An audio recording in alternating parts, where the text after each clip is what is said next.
상권을 지나 주택단지와 아파트를 따라 들어가면 나오는 한 골목. 그런데 청소년 통행금지구역? 코로나19 여파가 여전하지만 이곳 붉은 불빛은 꺼질 줄을 모릅니다. 도심 한가운데 자리 잡은 여기는 창원 서성동 성매매 집결지, 속칭 신포동 꽃동네. 이곳의 갈등의 역사를 살펴봅니다. 신포동 꽃동네는 경남 유일의 전업형 성매매 집결지입니다.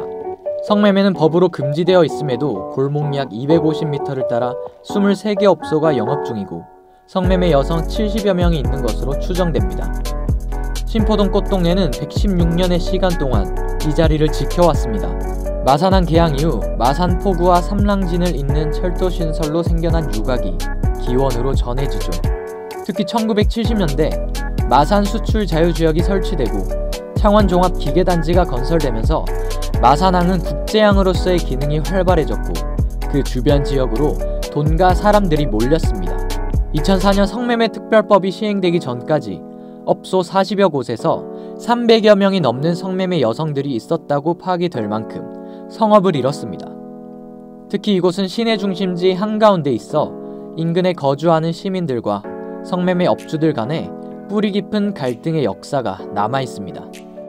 그냥 저도 딸을 가게 부모로서 했다니까 당연히 폐쇄를 해야 되는 것입니까? 동네 시민들 연령층도 아직 학생들도 있고 하니까 폐쇄를 했으면 좋겠습니다. 이곳 근방에는 학교, 학원을 비롯해 마트, 교회, 주거단지가 있어 유동인구가 많습니다. 특히 집결지 200m 근방에 초등학교가 있고 어린이집 3개가 집결지 바로 옆에 위치해 있습니다. 학교나 어린이집을 가기 위해 이곳을 지나야 하는 학생들도 있습니다. 시민단체와 여성인권단체들은 꾸준히 이곳의 폐쇄를 촉구해왔습니다. 하지만 지난 2004년에 성매매 특별법이 시행된 후 17년이 지났지만 이곳은 아직도 성업 중입니다.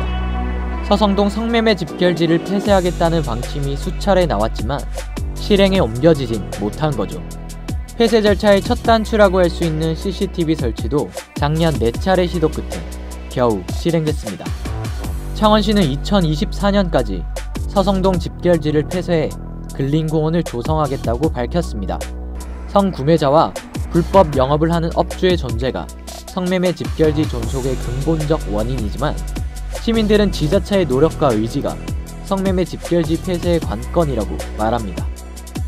뉴스 나오는데 몇 년이 됐는데 안 끝나는데 지자체 진행을 안 써서 그렇겠지. 시설 폐쇄와 함께 성매매 여성의 이주 자활 대책 등도 종합적으로 검토되어야 할 것입니다.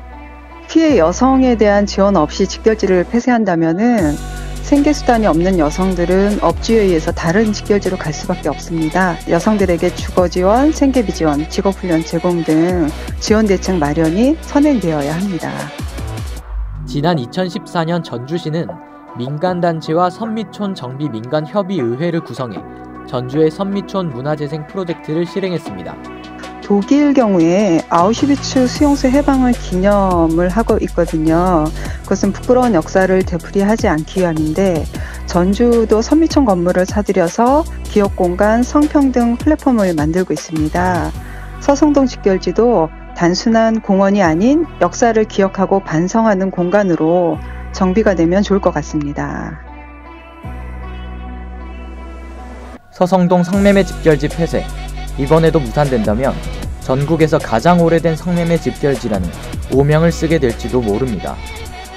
폐쇄 과정에서 생길 수 있는 부작용을 최소화하는 방안과 성매매 여성들에 대한 실질적 자립 지원 대책 수립으로 성매매 집결지와 이어온 질긴 갈등의 역사를 이제는 해소해야 할 때입니다.